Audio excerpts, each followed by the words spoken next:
Good morning, and welcome to World in 15, your trusted source for comprehensive coverage of today's most pressing events, delivered with accuracy, integrity, and insight.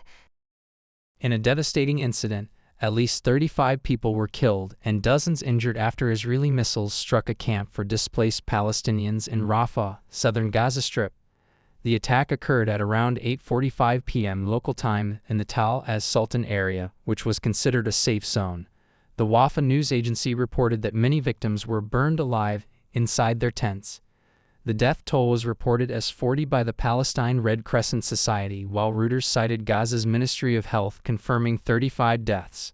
We have Shelby reporting on this. Eyewitnesses stated that at least 8 missiles hit the camp. Al Jazeera's Sanad fact-checking agency identified the targeted site as the Bricks camp, situated near a UNRWA warehouse, and showed an aerial photograph of the tent area taken on May 24. This Israeli airstrike followed Hamas's first rocket attack on Tel Aviv in months. Israel claimed the 8 rockets were launched from the Rafah area, where their forces continued a ground assault despite an ICJ order to cease operations. The Israeli military stated that the Air Force targeted a Hamas compound in Rafah using precise ammunition based on accurate intelligence. The attack has significantly escalated tensions in the region, with international calls for a ceasefire being largely ignored. Back to you, John. Thanks for that update. In a tragic escalation of violence, Israeli forces bombed a tent camp housing displaced people in Rafah, a designated safe zone, killing approximately 40 Palestinians, including many women and children, according to the Wafa news agency. The attack in Tal as-Sultan followed earlier bombings in Jabalia, Nusayrat, and Gaza City, which resulted in at least 160 deaths, as reported by Palestinian officials. We have Anthony reporting on this. The Israeli military confirmed the Rafah strike, stating it aimed at Hamas fighters using precision weaponry.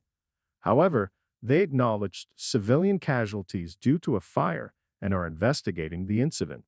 Since October 7, the conflict has led to the deaths of at least 35,984 Palestinians and injuries to up to 80,643 people in Gaza. Hamas's initial attack on Israel resulted in 1,139 Israeli deaths, with dozens still held captive.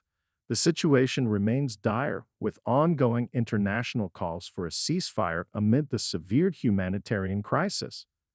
Back to you, Bella. Thanks for that update. Hamas has launched 8 rockets at Tel Aviv, causing air raid sirens to sound in the city for the first time in several months.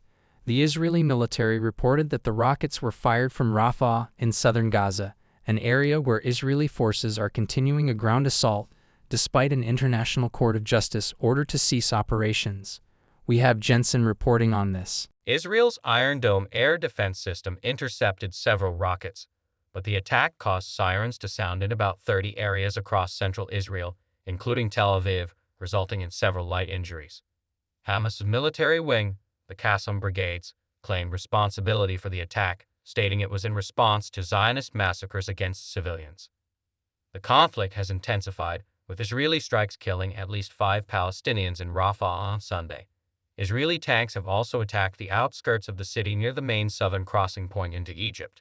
Israel aims to dismantle Hamas battalions in Rafah and rescue hostages, but the ongoing assault has exacerbated a humanitarian crisis and sparked international condemnation.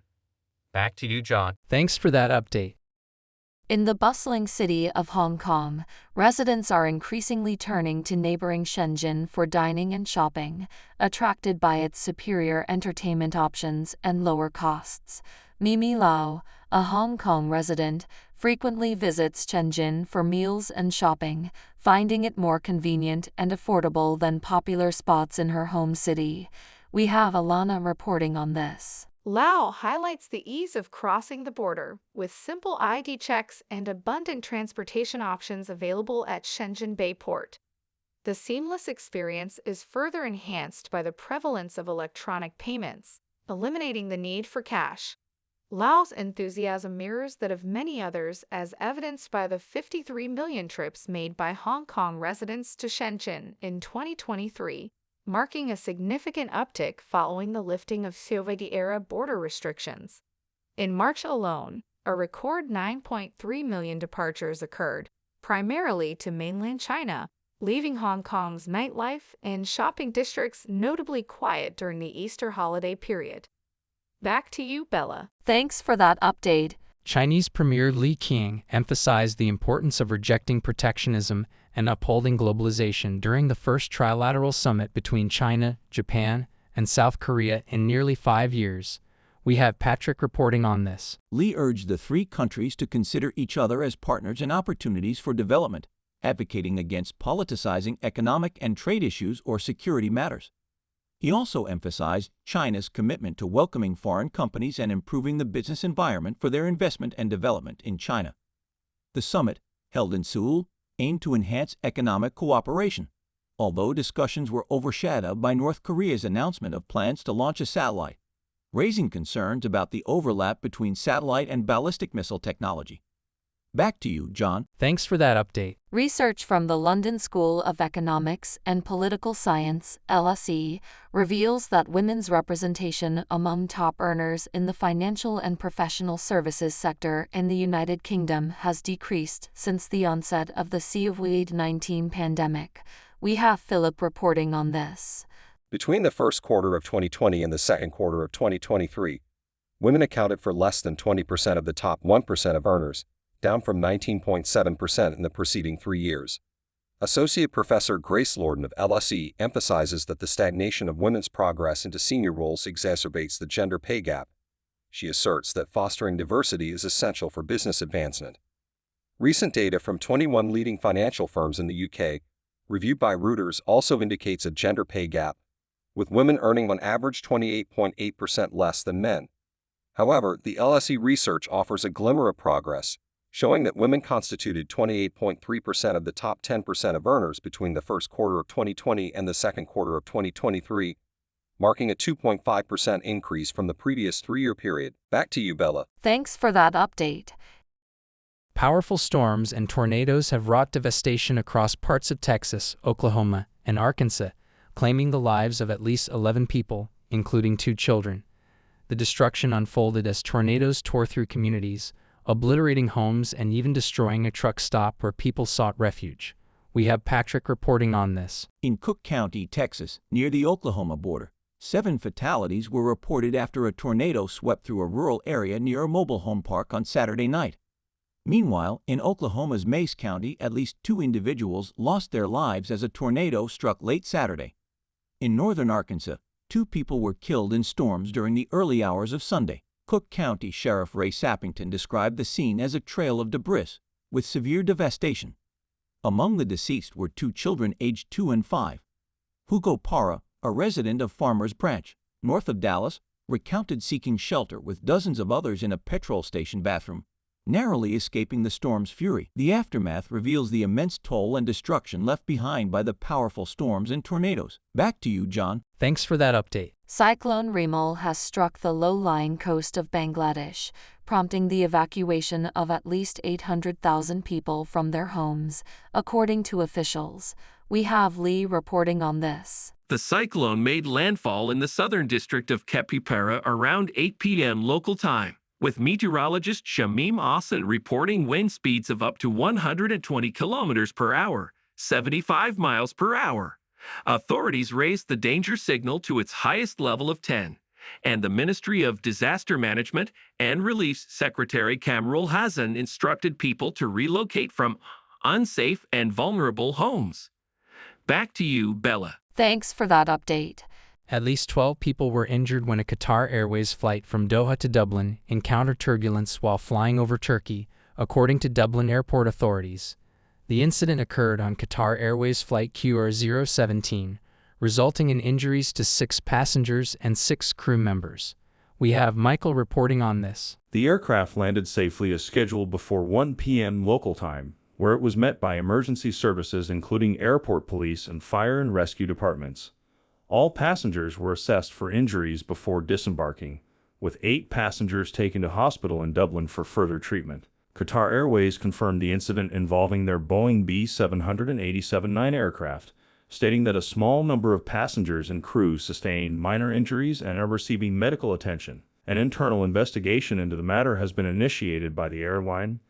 In response to the incident, Singapore Airlines announced a more cautious approach to managing turbulence during flights, including discontinuing meal service when the seat belt sign is on and securing loose items during poor weather conditions. While air travel injuries are rare, with only 163 hospitalizations reported in the United States between 2009 and 2022, the safety of passengers remains a top priority for airlines and aviation authorities. Back to you, John. Thanks for that update. The African Climate Summit in Nairobi, Kenya, has drawn more than a dozen heads of state as the continent seeks to amplify its voice on the global issue of climate change. Kenyan President William Ruto, alongside the African Union, launched the summit with a determination to increase Africa's global influence and secure more financing and support for climate initiatives.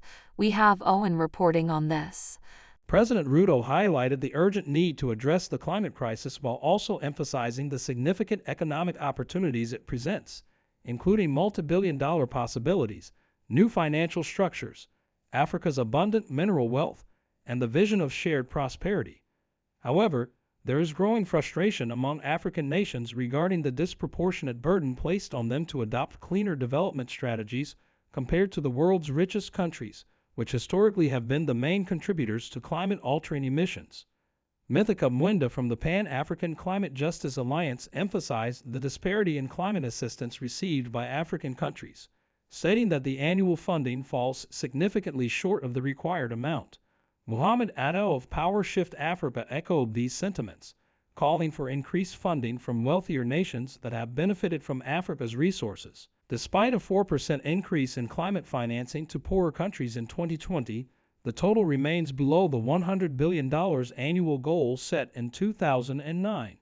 African leaders and advocates are urging for more substantial support to unlock Africa's clean, renewable energy potential and drive future prosperity. Back to you, Bella. Thanks for that update. Al Jazeera's investigative unit, I-Unit, has uncovered extensive gold smuggling operations in southern Africa through its four-part series titled Gold Mafia. The investigation, based on numerous undercover operations across 3 continents and thousands of documents, exposes how criminal gangs facilitate the laundering of billions of dollars worldwide while assisting governments in evading international sanctions. We have Nicole reporting on this. The series reveals that Southern Africa's largest gold smuggling operations enable criminals to launder dirty money through a complex network of shell companies, fake invoices, and corrupt officials. Specifically, billions of dollars worth of gold are smuggled monthly from Zimbabwe to Dubai, facilitating illicit financial activities. Furthermore, the investigation uncovers how Zimbabwe's President Emmerson Mnangagwa's government actively utilizes gold smugglers to bypass Western sanctions imposed on the country. The involvement of influential diplomats and government officials, including the president and his inner circle, in money laundering and gold smuggling schemes is highlighted. Among the smugglers implicated are millionaires, one of whom was accused of nearly bankrupting Kenya through a similar corrupt scheme involving gold. The series sheds light on the pervasive nature of illegal gold smuggling operations in southern Africa and their significant implications for global financial systems. Back to you, John. Thanks for that update. At least 7 people have been killed in separate attacks in Ukraine and Russia as Moscow intensifies its offensive in northeast Ukraine. In Kharkiv, Ukraine, 2 Russian missiles struck a hardware hypermarket with about 200 people believed to be inside, according to Olus Sinyhubov, Kharkiv's regional governor. We have Tobin reporting on this. The attack resulted in 4 deaths and at least 38 injuries, with 2 of the casualties being store employees. Ukrainian Prime Minister Volodymyr Zelensky condemned the attack, emphasizing that the target was civilian infrastructure rather than military. Witnesses described the chaos and destruction caused by the explosions, with one witness, Dmytro Sirotenko, recounting his experience of seeking shelter amidst debris. Additionally, a second Russian attack wounded at least 11 people in the center of Kharkiv. According to Ivor Tarakov, the city's mayor, Russia has denied targeting civilian infrastructure, but reports of civilian casualties have persisted since the start of the invasion more than 2 years ago. Back to you, Bella. Thanks for that update. Russia has initiated the first stage of tactical nuclear weapons drills near the Ukraine border, utilizing Iskander and Kinzhal missiles.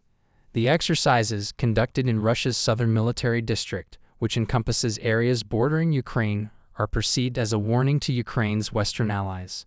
We have Shelby reporting on this. Belarus, where Russia previously announced the deployment of tactical nuclear weapons, is also expected to participate. Since the onset of its full-scale invasion of Ukraine in February 2022, Russia has consistently emphasized its nuclear capabilities as a deterrent against perceived security threats. Analysts view these drills as a signal to dissuade Western nations from further involvement in the conflict, particularly in supplying weapons and intelligence to Kiev. The exercises aim to ensure readiness for the potential use of non-strategic nuclear weapons in defense of Russia's territorial integrity and sovereignty.